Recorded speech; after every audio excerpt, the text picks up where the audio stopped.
If you go to dinner, you know what comes next. Get that stuff out of here! It's Southwest Bias!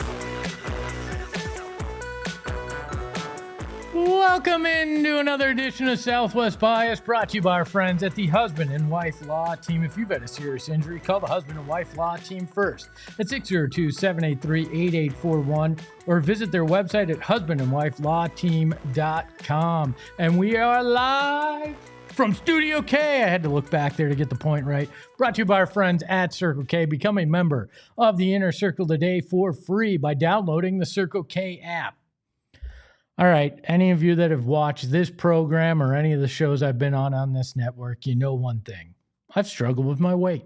I'm not ashamed to admit it. I've had problems with that.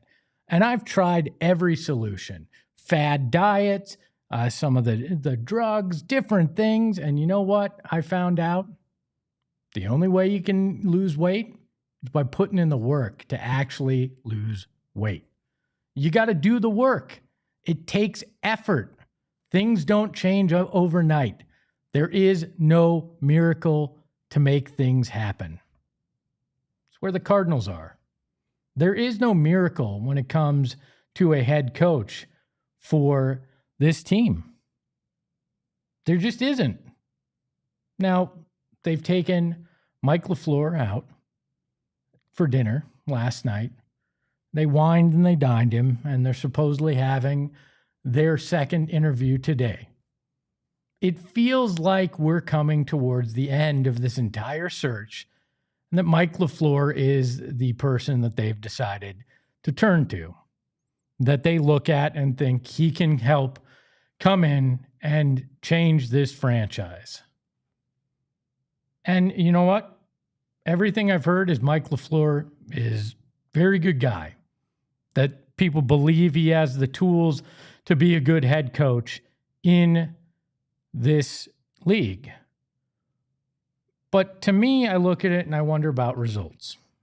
And, you know, you can point to the success with the Rams, and that's all well and good. He has had success as a member of the Rams coaching staff.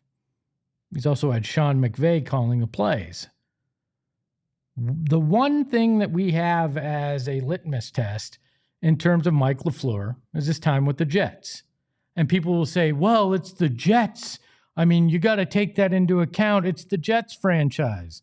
Well, guess what? The job he's interviewing for is the Cardinals franchise. So it's not that different of a situation. And when you look at his time with the Jets, some things come to light.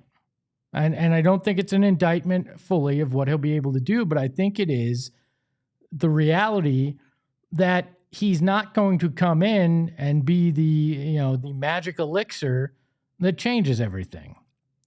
I'll start here. The quarterbacks that he had with the Jets in 2 seasons, here's the list. Zach Wilson, Mike White, Joe Flacco, Josh Johnson, and Chris Streveler. Yes, that Chris Streveler. Chris Streveler, the leveler, as we knew him here in Arizona. It's not a great list of quarterbacks. It is a poo-poo platter of people behind center. And you go, okay, well, if he had a good quarterback, have you looked at the Cardinals quarterback situation right now? It's nobody really. That's where you're at. You've got Jacoby Brissett, and Kyler Murray isn't going to be here. I think we all need to stop. Kyler Murray is not going to be here. With the way things went down, the fact that Monty Austin-Fort and Michael Bidwell were involved with that, Kyler Murray will be somewhere else. So it's going to be Jacoby Brissett, potentially another veteran that you get from somewhere, and then somebody you draft, which likely may not be this year because it's a very, very weak quarterback draft. So, okay, he's not going to have the advantage of having a great quarterback. He's not going to have Matthew Stafford or the Rams offensive line. So that's not going to change compared to where he was with the Jets. And guess what? In those 2 years, he had 1,000-yard receiver. One. And granted, it's in part because those quarterbacks throwing to him. And I think Jacoby Brissett is better than that. But the reality is, as it was said in the chat, you need a quarterback to win in the NFL. And the Cardinals do not have a quarterback. So I don't care if Mike LaFleur is, the second coming of the greatest offensive mind in football. He could be Bill Walsh for all I know, or whoever you want to put in there. It's not going to change the fact that you don't have a quarterback. But these were the stats that stuck out to me. 35.3% conversion rate on third downs running the Jets offense. Would have ranked 26th in the NFL last year. The Cardinals, 8th last season. 44% on fourth down would have ranked 28th in the NFL last year. The Cardinals were 29th. And 49.4% red zone conversion, that's touchdowns in the red zone, would have ranked 26th in the NFL. The Cards were 23rd. All of this is just a warning to not think that this will automatically fix all the problems. It's not to say that Mike LaFleur can't be a good coach. He can. I think there's a better than 50% chance that he will be in the NFL. But what it is to say is that the decisions that will come after Mike LaFleur are going to be the ones that decide how successful he can be. Is he going to be the play caller, or is he going to bring in an offensive coordinator that'll be the play caller? We don't know the answer to that. We know he comes from McVay's system where McVay calls the plays, right? So is he going to want to do that? Is he going to bring in somebody that will do that for him so he can focus on the larger role of running the team? We don't know the answer. Who's going to be quarterback? We don't know the answer. And even on the less than 1% chance that Kyler Murray stays with this franchise, he's not the answer either. I think it's pretty clear that he is not the answer at this point after the injury. So who's going to be your quarterback? And more importantly to me, who's going to be your defensive coordinator? Who are you bringing in to run the other side of the football? Because you're not going to be a successful team if you don't have a defensive unit that can stop the opponent. Because right now, you're not going to outscore your opponents with the offense that you have. That's an issue. So is it Raheem Morris, a guy with actual experience? Is Nick Rawlis back, who's still under contract with this team? Or is it somebody else that, an Anthony Weaver? Do you get somebody in here who can run that unit and help you? I think it should be Raheem Morris. He's shown the chops. He even, I know he got ran out of both Tampa and Atlanta, but he has the knowledge of what it's like to be a head coach who can help guide LaFleur as he figures out some of that as well. This is the kind of decisions that will actually decide how successful he is. Shaft, one of our bias in the chat, says you can't use the Jets to compare things. We'll have a QB, settle down. We'll either keep K1 for a year, sign Malik Willis in free agency, or trade for Mac Jones, or lastly, draft a quarterback. We'll be fine. Malik Willis does nothing for me. Kyler Murray does nothing for me. And I don't think the 49ers are trading you Mac Jones in the division to then have him have to face you 2 times a year. I don't see that happening unless the Cardinals make a large investment in that will have a lot to do with draft capital. And are you willing to do that for Mac Jones, who flamed out in New England, played well as the backup in Shanahan's system in San Francisco? But all these other decisions are going to help decide where things will go. Now, if they hire Mike LaFleur, we'll have a conversation. I think I will be excited for it, but I wanted a reality check before we all jump in the deep end and start, drinking the hate or the hopium. Like that's where I want to be. This isn't haterade. This is just a dose of reality about where we've been, where Mike LaFleur's been, and what it's going to take to build a winner. It's not just winning the press conference with Mike LaFleur. It's spending the money to build the foundation in every other part of the organization that will help Mike LaFleur win. Veteran coordinators, guys that know what they're doing in terms of the trenches, signing those kind of guys, finding a quarterback that can help you win, that isn't a Zach Wilson, Mike White, Joe Flacco, Josh Johnson, Chris Trevler type. He needs more than that to succeed. So is Mike LaFleur going to be the guy? Will he be the savior? No, he will not be the savior by himself because nobody does it in the NFL by themselves. It takes a group of people that turn a franchise around and turn it into a successful franchise. Mike LaFleur has the pedigree.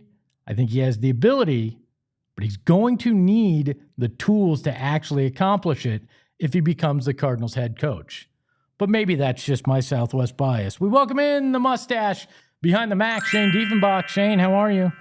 Good, Espo. I'm ready to be done with this. Am I too negative? Was that too much haterade? No.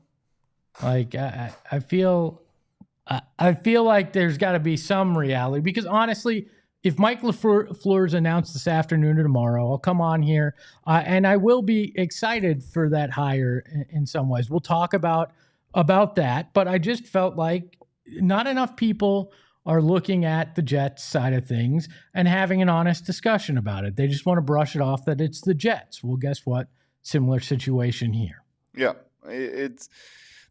there's no reason to think that it's going to be a magic Band-Aid and fix everything. You have to put in the work if you're this coaching staff to change this. The last staff, though it was assembled very late, came together and said a lot of the right things, and you believed a lot of what they said, and it didn't work at all. So hopefully getting this done a week before you got it done 3 years ago will help. I don't know if it will, but it would be nice, and it would be a step in the right direction at least to figure it out before the Super Bowl. I assume the discussions with the Raheem Morris and Anthony Richardson were kind of discussions about as much feeling out if they'd be good DCs as head coaching options. Not Anthony Richardson. That'd be bad. Did I say Anthony Richardson? Yeah. I meant Anthony Weaver. I saw somebody in the chat suggest could we go after Anthony Richardson as quarterback? No. So not as none DC. None of that. I mean, actually, you know what? It might be the same thing. Great at interceptions. Yeah, so maybe true. you wouldn't have a Jet situation. Very true. So I think that's certainly what those interviews have been about. But do you think they need a DC that has experience to go along with if it's LaFleur? Probably. I think that would make the most sense. This cycle, there has been a ton of good candidates for head coach, and then you like Brian Dable, who just got hired today, not a head coaching candidate after what has happened in New York and some of the successes that he had in Buffalo showed that he can be a very good coordinator. And so there are a lot of good candidates for coordinator. Have they all gotten snatched up yet? A good amount of them have. Raheem Morris would be a good option, though. Desert Vulture 9776 says, too much negativity here. Teams turn around quickly in today's NFL. Stay optimistic. I'm not saying that they can't, and I actually believe they can. I think it's going to be more than just a Mike LaFleur. You're going to have to get a lot of things right for them to turn it around. And this is actually more, don't put so much expectation on just the head coach. The whole thing has to come together. Yeah. The turnaround thing, yes, teams do turn around quickly in the NFL nowadays, but most of them are good franchises that do that. Like you don't see the Titans turning around quickly after they lose the leadership that they had. Mike Vrabel, where did he go? New England. Turned around quickly. You know why? New England is a good franchise. Well, they had their quarterback. But they have their quarterback because they're a good franchise. They know what they're doing. There's a reason why they've been dominant this entire century. It's because they're a good franchise. They know what they're doing. They have good leadership. They have good head on their shoulders. The Cardinals do not, and they haven't ever. That's why they are perennial losers. Yeah, look. I think you can get there. But Shaft says, Espo, if you deep dive into the situation, you'll realize it was a real mess. That's with the Jets. And a lot of things happened that worked against him. Same thing with Saleh. No team holds a Jets job against them. Aren't some people saying the same thing about Jonathan Gannon with the Green Bay Packers? Nobody holds a Cardinals job against them. That's my problem. We're sitting here and we're like, oh, the Jets. And it's like, yeah, they're next door neighbors. They're on the same block of suckage that we've been on. They've won. They won. One title, Joe Namath, way back when. But they've made more playoff appearances, that's for sure, in a much tougher market. But it's not like we're sitting in a mansion and they're down in a shack miles away. We're yelling at each other from across the trailer park, brother. Yeah, we're in the same double wides, all right? And no hate. Love them. No, but that's the reality. That's where we are. So it's saying, oh, it's just the Jets. That's tough to me to just push it off on that. That's where I have such a problem with. It's just the Jets. I mean, it's the Jets, Cardinals, and Browns that all share a side of the street here. Yeah. So we can't just say it's just the Jets. Now, I think LaFleur has the pedigree. What did he learn from Sean McVay on how to run a team? All these things are in his favor, and I believe that he can. But he needs a lot more help, and I've got to see that Bidwell's actually willing to open up the pocketbook to go, nobody calls it a pocket, open up the wallet and go out and pay for quality assistance. Until I see that, if you run back Nick Rallis, I throw my hands up. Because then you got two guys with little experience again running everything. Didn't work last time. Yeah. So I got to see it. I got a question for you, Espo. Yes. If you were trying to hire a head coach and you were taking him out to dinner, where would you take him in the Valley? Depends on how much I like him. You want him as the head coach. Look, LaFleur's younger, so you got to wonder, do you take him out to Old Town? Do you say this is what the Valley is about? I don't know. I haven't been to Old Town in 25 years. So, I know Steak 44 was a favorite of theirs, for a while. I know I'm not taking him to a fast food joint. Mm-hmm. I mean, maybe if I want to really give him what, you know what? The most Cardinals thing ever would be to make him pay for his own dinner. Yes. It doesn't matter where you go, you make him pay for his own dinner because you know what? Here's the Cardinals experience. Yep. You can pay for your meal and maybe Bidwell will pay for the appetizer. And Antonio and Z-Man both say Filiberto's. Jacob says Chili's. The triple dipper. Give him the triple dipper. Hey now. There used to be a couple places around the Tempe facility that were questionable. You know what? There's a cheesesteak place right near the facilities. Go to the cheesesteak place. Or, you know what? There's IKEA's right near the facility. Take them for some Swedish meatballs. Dude, there. So I've never eaten at – we're just free adding so much. I've never eaten at IKEA before. But every time I go, I always want to, and I'm like, I'm going to do it this time. And then I get to the food court and the line is so long. Yeah, it's okay. It's not great. Yeah. Yeah, I mean, we'll see. All right. A big welcome to all the bias in the chat. Z-Man, Shaft, Deborah, Andrew, Choo Choo, all of you in the chat. We appreciate the bias being here. Hit that like button right now. I want to get up to 40 likes. That's the goal here on the 40,000 likes. 40,000. Speaking of thousands, we're about to hit 50,000 subscribers here on the YouTube page. We are making a big push to get there. It is the race to 50K. We need to get there before Super Bowl. You can do it. So make sure to subscribe if you haven't already. Hit that join button to become a member of the Supporters Club. We got to get to that 50K. I think we can do it. I believe in each and every one of you. Let's get to 50K before Super Bowl. If you have not subscribed already, please do now. On the other side of halftime, We're loading the cannon and we're firing it off. Gotta tell you about Window Depot. They say they're more than just a window store, and it's so true. I've been talking about on this program at PHNX Sons how my wife and I want to redo a bathroom in our house. Well, I just found out my wife's getting a little extra scratch from work, so I think it's time to go shopping at Window Depot. We're trying to figure out exactly what we want to do in this bathroom. And I said, why don't we go in to one of their 7 locations across the state and actually ask one of their designers what we should do specifically? She said, great idea. So I think we're going to do that this weekend because they have the best selection at the best prices. And yeah, sure, they're built for builders, but they're loved by homeowners like myself. And the best part, I can go to thewindowdepot.com and I can start shopping online for everything that we want and then pick it up at store. So visit thewindowdepot.com and get started on your next project today and tell them PHNX sent you. They'll probably say who. And I got to tell you about the husband and wife law team. Been in an accident. Luckily, there were not serious injuries, but there was enough that I had to go get a lawyer. And I did not do my research. I've told you about this. And I regret it every day since. It was a painful experience, both physically and the mental toll it took to deal with this lawyer. But if I'd done my research, I would have found Mark and Alexis Breyer and the husband and wife law team, and they would have taken care of me. Because they guarantee that you can get in touch with your lawyer whenever you need to talk to him.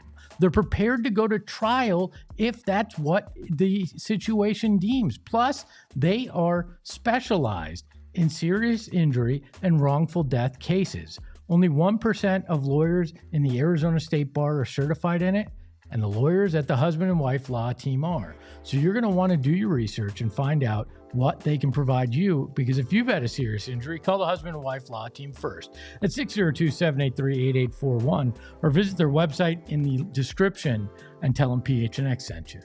Holy crap. I did not expect Harry Styles to show up and perform halftime in honor of his concert tickets going on sale and doing it for Leah Merrill here at the station. I love it. Thank you, Harry Styles, for the halftime performance. Shaft. Did you just say at the station? I did say at the station. Oh, my gosh. I'm broken today, Shane.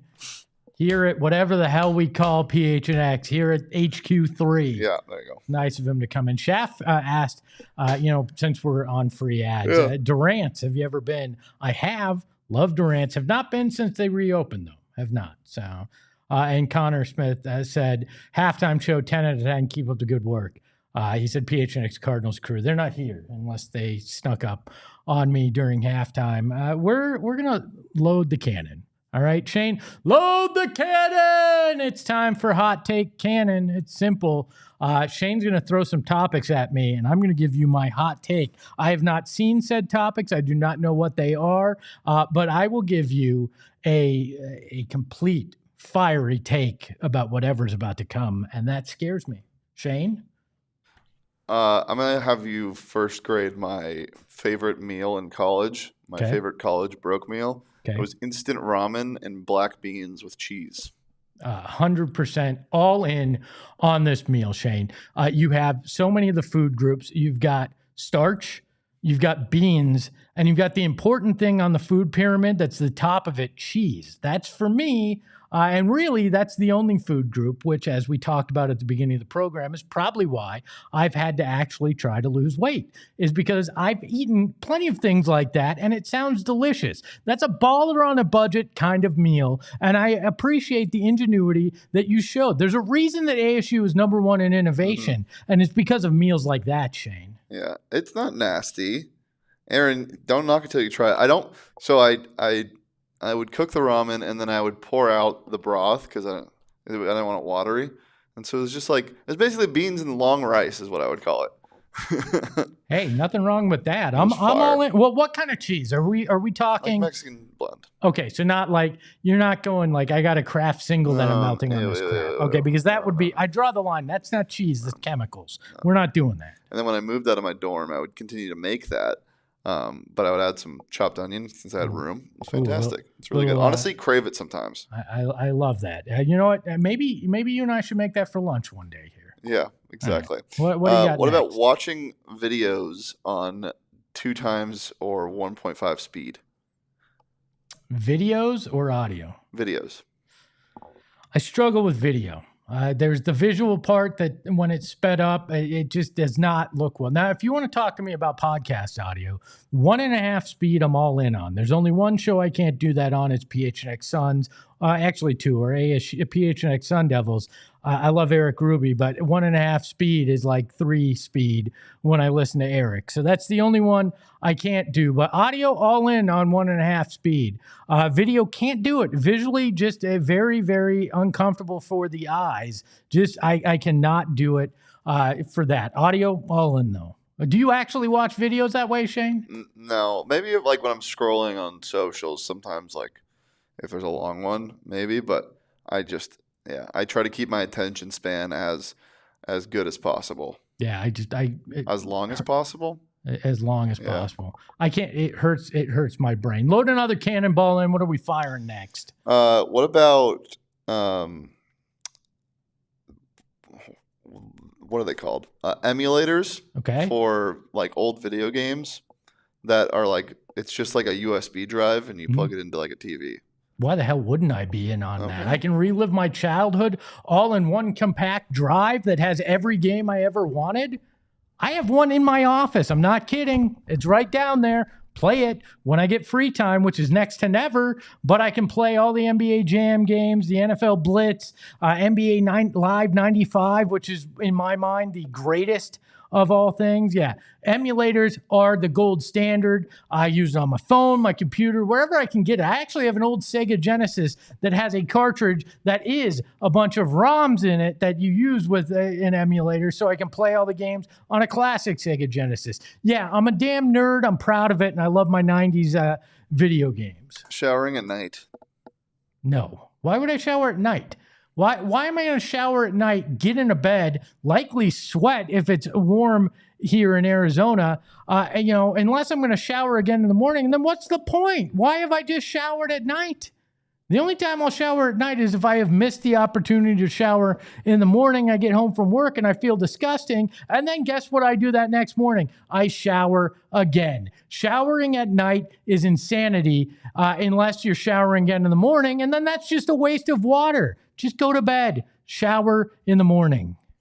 All right. Hold on. Are you a night shower? No, God, no. Well, you run in the morning, so we would have a big problem if you were a night shower. Oh, that would be horrible. Antonio says showering is overrated. Sure. I hope that means you take baths. Because if bathing in general is overrated, I'm glad you're on the computer screen and not in the building. Okay, last one. You can't ask a question about this. You just have to answer it. Okay. Right? Being a silly little guy. That's kind of my brand. I think I'm 100% in on being a silly little guy. I'm 5'9", and all I am is dumb jokes and bad takes. Why would I not be in on being a silly little guy? I think that is exactly the lane that I have lived in for most of my life. I mean, hell, ask my parents. When I was a little guy, I was silly and have remained so. My daughter says, "You're a 12-year-old, Dad," and I love it because you're so silly. Silly little guy is where I stand in the corner I stand on. Shane, did I just embarrass myself by taking that stance? No, I love it. No, you love it. Are you a silly little guy? I'm a silly little guy at heart. Hello, says Espo in high school. I will tell you this. I'm not in high school anymore. I have not aged to that point mentally. So no, Espo in high school. No, that's not. Sandman says, little fella. Silly little guy is where it's at. Z-Man says. Connor says, SpongeBob SquarePants, but spelled it wrong. So we got that going on. Somebody else says twinsies. Hello says, need a silly little guy dance. There you go. A little silly little guy dance. That works real well for audio. Everybody listening on podcast right now went, why did it get quiet?